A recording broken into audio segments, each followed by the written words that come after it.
किसानों के आंदोलन को लेकर बड़ा खुलासा हुआ है। दिल्ली में संसद को घेरने की साजिश का आरोप लगा है। दिल्ली में हथियार और ट्रैक्टर के साथ दाखिल होने की तैयारी है। 2020-21 की तरह बड़े आंदोलन करने की तैयारी में है किसान संगठन। पंजाब हरियाणा हाईकोर्ट में दाखिल हलफनामे में यह खुलासा हुआ है। तो यह बहुत बड़ी खबर आ रही है किसान आंदोलन से जुड़ी। हरियाणा सरकार ने जो हलफनामा दिया है उसमें यह खुलासा हुआ है। हाईकोर्ट में यह हलफनामा दाखिल किया गया है सरकार की तरफ से, और उसमें याद कीजिए 2020-21 के दौरान किसान आंदोलन जब चल रहा था तो उस वक्त क्या हुआ था। कहा गया है उसी तरह की तैयारी फिर थी, यानी दिल्ली में संसद को घेरने की साजिश का आरोप लगाया गया है इसमें।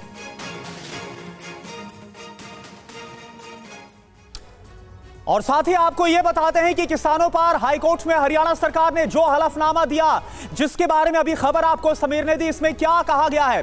किसानों पर लगाया गया है पार्लियामेंट यानी संसद को घेरने का आरोप। 2020-21 की तरह एक बड़ा आंदोलन करने की तैयारी। आपने देखा होगा कैसे दिल्ली की सीमा के अंदर घुस आए थे किसान, जमकर हंगामा हुआ था। ट्रैक्टर और हथियार लेकर दिल्ली में प्रवेश करने की कोशिश है किसानों की। यह हलफनामे में कहा गया है।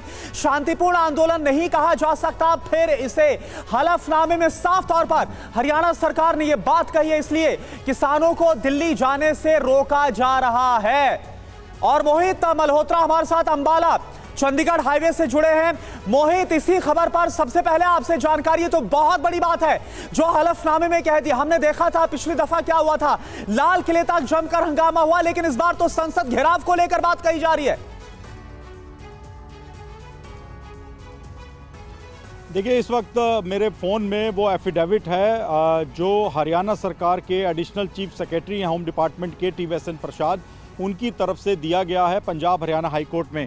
इस मामले को लेकर पंजाब हरियाणा हाई कोर्ट में स्टेटस रिपोर्ट दी जानी थी हरियाणा सरकार के द्वारा, क्योंकि एक याचिका लगाई गई थी और जिस तरह से रास्ता रोका जा रहा है किसानों का, उसको असंवैधानिक बताया गया था और कहा गया था कि आंदोलन करना, प्रोटेस्ट करना एक मौलिक अधिकार है, कोई भी अपनी बात रख सकता है। तो उसके जवाब में हरियाणा सरकार ने अपनी जो स्टेटस रिपोर्ट दाखिल की है उसमें सीधे तौर पे कहा है कि ये शांतिपूर्वक आंदोलन नहीं है, बल्कि किसान ट्रैक्टरों को मॉडिफाई करके अपने साथ हथियार लेकर दिल्ली की ओर कूच करना चाहते हैं और उनका इरादा है कि दिल्ली में एंटर हों और उसके बाद अपने आंदोलन को और बड़ा करने के लिए वो संसद का भी घेराव कर सकते हैं। और वहाँ से अगर एक बार किसान दाखिल हो गए तो उनको हटाना काफ़ी मुश्किल भरा हो सकता है। और पूरा का पूरा जो आंदोलन है, जो 2020-21 में 378 दिन के आसपास दिल्ली के बॉर्डर्स पर आंदोलन चला था, उसी तरह का आंदोलन करने की तैयारी है। और इस बार किसान दिल्ली में दाखिल होकर संसद के आसपास बैठने का मन बनाकर आ रहे हैं। तो ये तमाम बातें लिखी गई हैं और सीधे तौर पर बिल्कुल हरियाणा सरकार का हलफनामा साफ तौर पर बता रहा है कि ट्रैक्टर और हथियार लेकर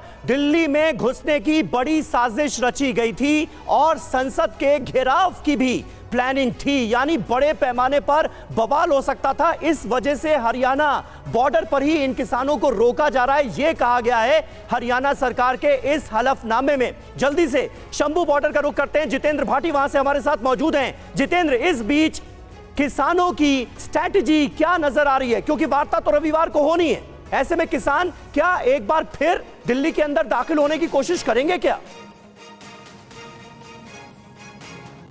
बिल्कुल समीर, आपके सवाल का जवाब मैं सीधा किसानों से ले लेता हूं। गुरदासपुर से पूरा जत्था है, एक बार दिखाई निशांत जी। अब ये बताइए कि बातचीत जो है, तीसरे दौर की बातचीत हुई, असफल नहीं बोलूंगा लेकिन हल नहीं निकला। अब अगली बैठक रविवार को होनी है, तो आप लोग की क्या रणनीति है? यही बैठ के इंतजार करेंगे या आगे बढ़ेंगे? जो कल की मीटिंग हुई है उसके बाद हल नहीं निकला है, लेकिन बातचीत आगे बढ़ी है और हमारे किसान आगुओं ने हमें बताया है कि जो अगली मीटिंग है वो भी मिल गई है, वो भी संडे को 6 बजे की शाम को मीटिंग है। और तब तक हम लोग यहीं पे बैठ के अगली मीटिंग का इंतजार करेंगे, शांति से जहाँ पे बैठे हुए हैं, और अगली मीटिंग के जो रिजल्ट्स आएंगे उसके आधार पे नेक्स्ट रणनीति, नेक्स्ट फैसला लिया जाएगा। एक आपसे अहम सवाल पूछूंगा, पंजाब हरियाणा हाईकोर्ट में सुनवाई थी, हरियाणा सरकार ने हलफनामा दिया, कहा है कि आप लोग जो है पार्लियामेंट का घेराव करने वाले थे, ऐसा कोई प्लानिंग थी आप लोग की? जब हमारा आंदोलन शुरू हुआ तो हमने सरकार को इसके बारे में पहले चिट्ठी दी कि हमारी ये मांगे, उनको मांग पत्र दिया गया जिसमें उनके आगे ये बात रखी गई कि हमारी मांगे ये हैं, आप पूरी कर दो। अगर आप पूरी नहीं करते हो तो हम 13 तारीख को दिल्ली आंदोलन करने आ रहे हैं, उसके लिए हमें दिल्ली में जगह दो। जंतर मंतर पार्लियामेंट घेराव का था? बिल्कुल कोई पार्लियामेंट घेराव का हमारा ऐलान नहीं है, कहीं भी हमारी स्टेटमेंट रिटर्न में कहीं भी नहीं है।